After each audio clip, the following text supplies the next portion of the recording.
A fresh face in local politics. I'm Josh Durso for FO1 News, and today we're talking with Summer Johnson. She's a resident of Marion and is running for town supervisor. As of right now, Johnson is running unopposed, but that doesn't mean she's shying away from conversations about her campaign. We're going to cover a lot of ground with her here, and of course, we are grateful for her time.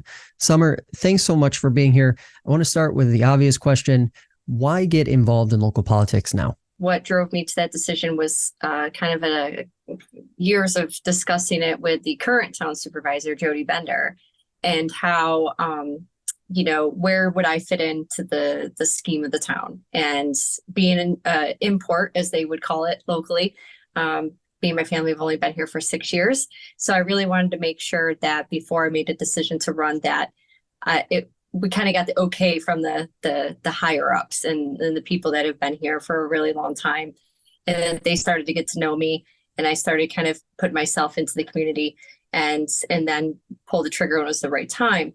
Part of the reason that I want to run is to make a difference. I think that's kind of the cliche response, but at the end of the day, I went to school for public policy, and there's steps in a process to implementing policy. And once you have that knowledge, you can't help but see where you can make differences throughout your life. So Marion was definitely one of those towns where I saw the potential there, and I saw what was needed to project that forward into the 21st century. And so I decided to pull the trigger and run and hopefully get elected and to start making some of those changes here in Marion. Local transplant, regional transplant, what's that part of your story? Yeah, local transplant. I grew up in the Finger Lakes region my whole life. Same with my spouse. So I actually moved to Marion from Canandaigua, and that's where I owned my first home. And then before that, I went to school in Honolulu Falls, Lima, and kind of bounced around Monroe County a little bit as a child. But yeah, very local my whole life. New York, born and raised. And so is my husband and now my kids, and so on and so forth. When you think about running for town supervisor, it's not super glamorous, obviously. But what are kind of the hallmark issues that made you feel like this was the right time? Was it a couple issues that made you feel like this was the right time for you to get involved, or was it kind of a culmination of all of the issues? Yeah, so I think when people think of local governance, like you said, it's not very glamorous. There's no big press conferences or TV time slots on Fox News or CNN. So, it really is, you really have to make sure you're doing it for the right reasons, because you're not going to get the credit. You're not going to get the notoriety with it. And so in terms of issues, coming in, I knew what I was looking for as a parent and as a community member. Marion has some of those aspects. They're just not fully implemented. So like I said, the potential's there. We have a great rec program, but yet very little participation. We have, businesses, but very little storefronts. So it's really some of those little things that it's like, well, it's there. It just needs a little energy and a little effort put into it to bring it to a level, that the town could be, fiscally rewarded for. As far as the engagement piece goes, because it seems like a lot of what you just mentioned kind of ties back to engagement with the community and engagement with government. What do you think the opportunities there are in a community like Marion to bolster that engagement a little bit, perhaps with some fresh faces? Yeah, so the relationships are there. They're out there, right from the local level to the county, right to the state level. Being a rural population, I think that's our biggest asset we have is our farming. And we can use that all the way to the state level in Albany to form relationships with senators and House members. And I'm good friends with Assembly Member Chris Tagg. He's out in the Albany area. He is 120% behind farming and farming issues and introducing bills that affect farmers. So, I mean, that's just an example of the engagement that we can we can kind of go through the channels and look for these resources to bring back to the local level. Currently, I don't know what that level is now, between the government here and the board and the supervisor.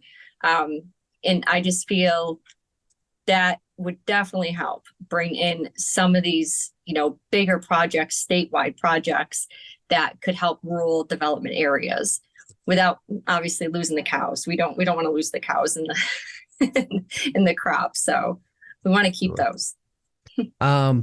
Fiscal responsibility. You had this as kind of a key issue for you. Mm-hmm. What do you think that looks like at the town level in Marion? Fiscal responsibility. A lot of people think different things when they hear that. It's kind of I guess a touchy subject for some folks. But when you think of fiscal responsibility at the town level in Marion, what does that look like? Yeah. So when I say fiscal responsibility, what I intend it to mean is fiscal ethics and how we secure funding, how we use funding, how we appropriate funding, where it comes from, the process of getting it. So part of the agenda I'm looking at developing, as I kind of dig deep into into campaign season, for example, is the bidding process and how small municipalities are legally bound to go through the bidding process for anything over $35,000 in contract work. However, I feel there are definitely areas, gray areas that some maybe very comfortable positions in local smaller towns find the gray areas and the loopholes, and there's a lot of nepotism going on, and maybe some as they say, good old boys club, friend of a friend, things like that. And although the intentions are good there, really what we're missing out on, if you think about it, is the interactions, the connections to other businesses, other companies that have other resources that we're not getting from a backdoor deal. We're also looking at libel, right? So if something goes wrong or there's an audit, that can fall back down the town and cause great financial harm. And then also at the end of the day, I want to make sure that we give everybody, all local businesses and contractors around us, the opportunity to work and not just because we know someone, they need the job. And I want quality work. So, that's probably my biggest platform for fiscal responsibility or ethics, is making sure that we're following the law, that we are placing on time, on deadline bids in the newspaper, we're publishing, we're open, we're transparent about it. And that will lead to a better way to regulate our finances at the town level. So that's really, in a nutshell, where I'm coming from when I say fiscal responsibility. How do you approach, because it's probably the most common theme we see in rural government, is officials, local governments trying to find the balance between spending and advancing various infrastructure things and just making the community more livable in a modern sense, but also holding the line on taxes. How do you plan on, or how do you hope to approach those situations if they were to unfold? Yeah, so I've been asked a few times about like the property tax cap and how that affects people's taxes. Obviously, I'm very involved in the school as well. So, come budget time, Board of Education meetings, we're there, a group of us, we're asking the questions, because that also affects taxes, right? I mean, I think a lot of times people feel, well, my property tax is capped. Yeah, well, if the school budget continues to increase by 0.3% year after year after year after year, it doesn't really make up for that property tax cap. So that's another relationship there where I think town and school also need to be on the same page in where we're going and where we're heading, in order to save the citizens some money. And then just alone, voting. I mean, I tell people all the time, if you want to save money, you got to vote. The school budgets are every May, and we have such a low turnout year after year after year after year. Yeah. And so the budget passes, there's big capital projects, taxes increase, they get the bill the following year, there's complaints, and then the cycle continues. So it really is that education piece too that goes with it. And then also just as far as advancing the town, while keeping, taxes low, God willing, and with inflation and everything, it's a tough task. It's a tough task. And the only thing I could see Marion taking advantage of are some of these, New York State grants for rural business development, and really trying to pull in some mid-sized businesses to kind of offset that tax base. We have more and more people moving out of the area. We have more people moving out of Marion. We have an older generation. That tax burden is going to fall on the remaining people. Yeah. So, business development, big. We used to have one of the biggest food processing plants here in Seneca Foods. And, that was huge for the town, just for daily revenue, local restaurants, local businesses, gas stations, and the taxes they were paying. So we don't have that no longer. We lost that. So that's the kind of initiatives I'm looking at to reach out to, business developers and partners, and hopefully find people to fill in those voids. Is that the business development side of it? Is that going to require a little bit of cooperation, you think, from the county as well as the local governments working together? Is that going to require a little bit of help from the county to spur that along? Yeah, absolutely. Absolutely. And as a supervisor, I'll have a seat on the board at the county level. And, everybody's like, oh, I'm so excited that you'll be at the county level and can't wait to see how you're going to, act with that group. And because I guess it's the wild, wild west here in Wayne County, but that's okay. That's all right. It's going to be a little tough, I think, the first year, just getting acclimated and then getting used to me and my style. But yeah, I mean, Wayne County, again, I think there's just this disconnect with the implementation process. I mean, we have these great ideas and great programs and great development. And then at the end of the day, it's fallen a little short. Yeah. It's fallen a little short at retaining the population, retaining the businesses. And I'm hoping to dig deep into that too, and just see what exactly is going on once you get the grants, once you get the money, once you get the okay. That's where I'm curious about, is the next step after that, which, again, if elected, that's going to be one of the first things I do is start opening up these files and seeing what's going on. Speaking of that, housing, really probably the biggest talking point we've seen so far this year across the entire state. Obviously, the governor has plans. The legislature seems to support some portion of that. We don't have a state budget yet, so we don't exactly know what that's going to look like, what the requirements are going to be on communities like the town of Marion. But when you think of housing in a rural community like Marion, how do you see your community fitting into that we need to fix the housing problem discussion that's happening across the whole region? So again, because we are such a rural area, our issues are different than, say, Penfield or Webster up the road. What we're seeing, excuse me, from the last comprehensive plan, we have housing values that fall below the Zillow average across the board here in Marion. And so what that does is, it drives up the demand. So we have zero houses in Marion. we have zero. There's no more single family households to buy in Marion at the moment. Maybe you'll find one that, is like a lifetime fixer upper, but other than that, there's nothing. That is a problem. I was going to say, does that worry you? Because that worries me. Yes, yeah. A lot. And, we have this issue also that coincides with that, where, our population between 25 and 44-year-olds is decreasing. So not only are we losing the families, right, and the workers, because we don't have the houses. So, we already have approved land use. We already have zoning. We have a plan to build houses. I think part of the problem, again, we come back to the ethics, is finding ethical, responsible, insured developers to come in and fulfill their contract.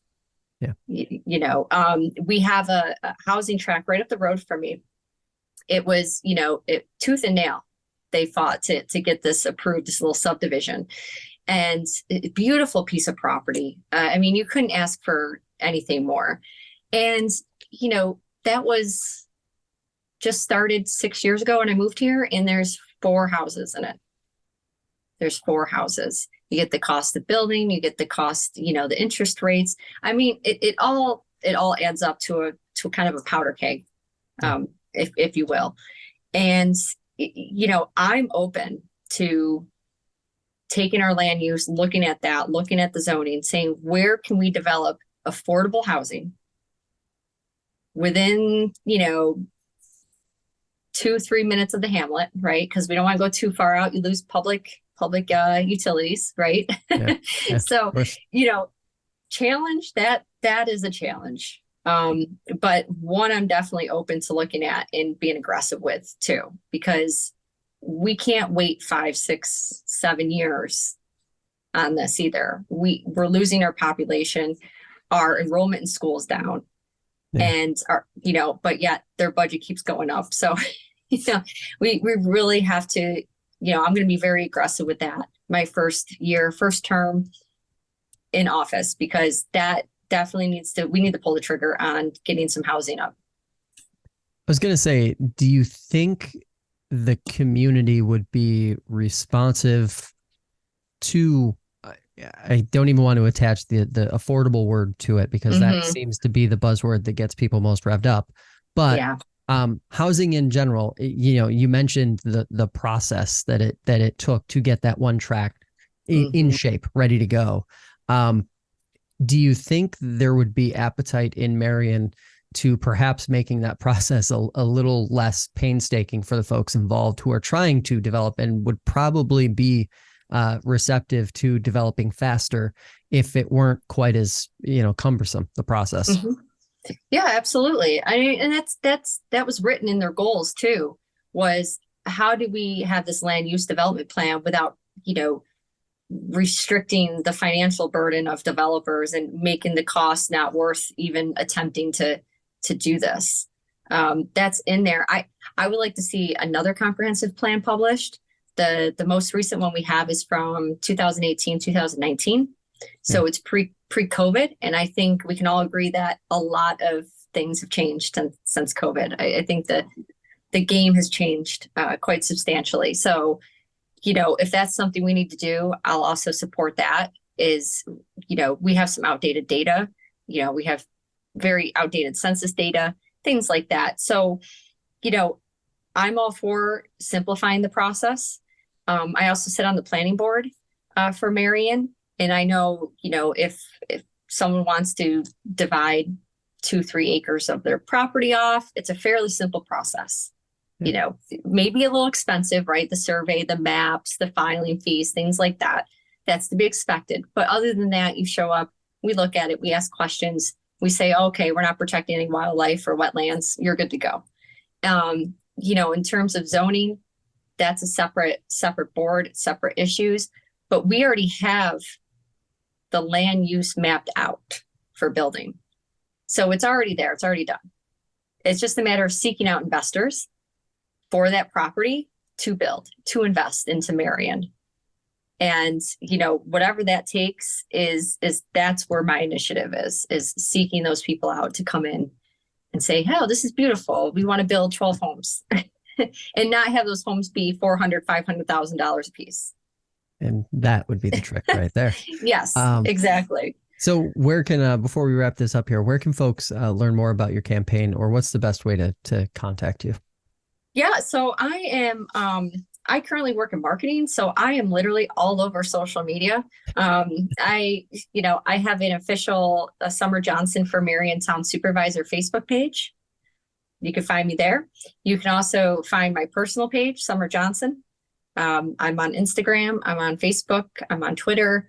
I'm just kind of all over the place, and I'm very vocal. So you'll probably hear me before you see me, be around. But other than that, I'm in Marion, and from the primary is June 27th. And so from that point on, I'll be very visible to the public. I plan on doing a few meet the candidate, little meet and greets, talk to the people, let them ask me questions, just get to know me a little bit better. So I will be posting all that on my Facebook page as well.